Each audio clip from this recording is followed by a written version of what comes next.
సిరిసిల్లలో బీజేపీ జిల్లా అధ్యక్షుడు రెడ్డిబోయిన గోపి సమావేశం నిర్వహించారు. జిల్లాలో 2 నియోజకవర్గాల్లో బీజేపీ జెండా ఎగరవేసేందుకు ప్రయత్నం చేస్తానని ఆయన తెలిపారు. పట్టభద్రులను ఓటు అడిగే హక్కు కాంగ్రెస్కు లేదని విమర్శించారు. ఎన్నికలకు ముందు చాలా హామీలు ఇచ్చారు, ఏ ఒక్క హామీని కూడా నెరవేర్చలేదని ఆరోపించారు.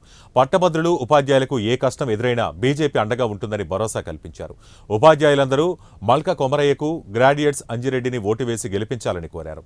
ఇప్పుడున్న ఎమ్మెల్సీ ఎన్నికలలో 3 స్థానాలను కైవసం చేసుకుంటామని పేర్కొన్నారు.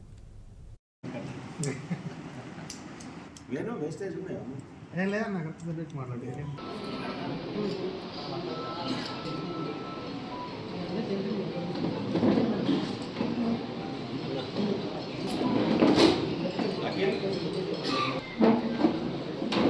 మిత్రులందరికీ నమస్కారం.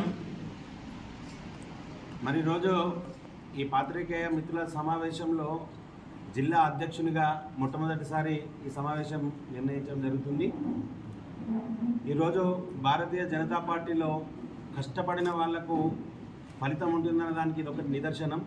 సామాన్య కార్యకర్త స్థాయి నుండి ఈరోజు ఈ స్థాయికి నాకు భారతీయ జనతా పార్టీ అవకాశం కల్పించింది.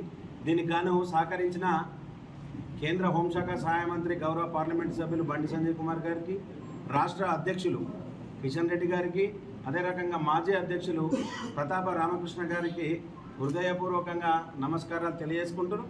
రానున్న రోజుల్లో భారతీయ జనతా పార్టీని బలోపేతం చేస్తూ ఈ 2 నియోజకవర్గాలలో భారతీయ జనతా పార్టీ జెండాను ఎగరవేసే ప్రయత్నం చేస్తా అని చెప్పి పత్రికా మిత్రుల ద్వారా తెలియజేస్తున్నాను.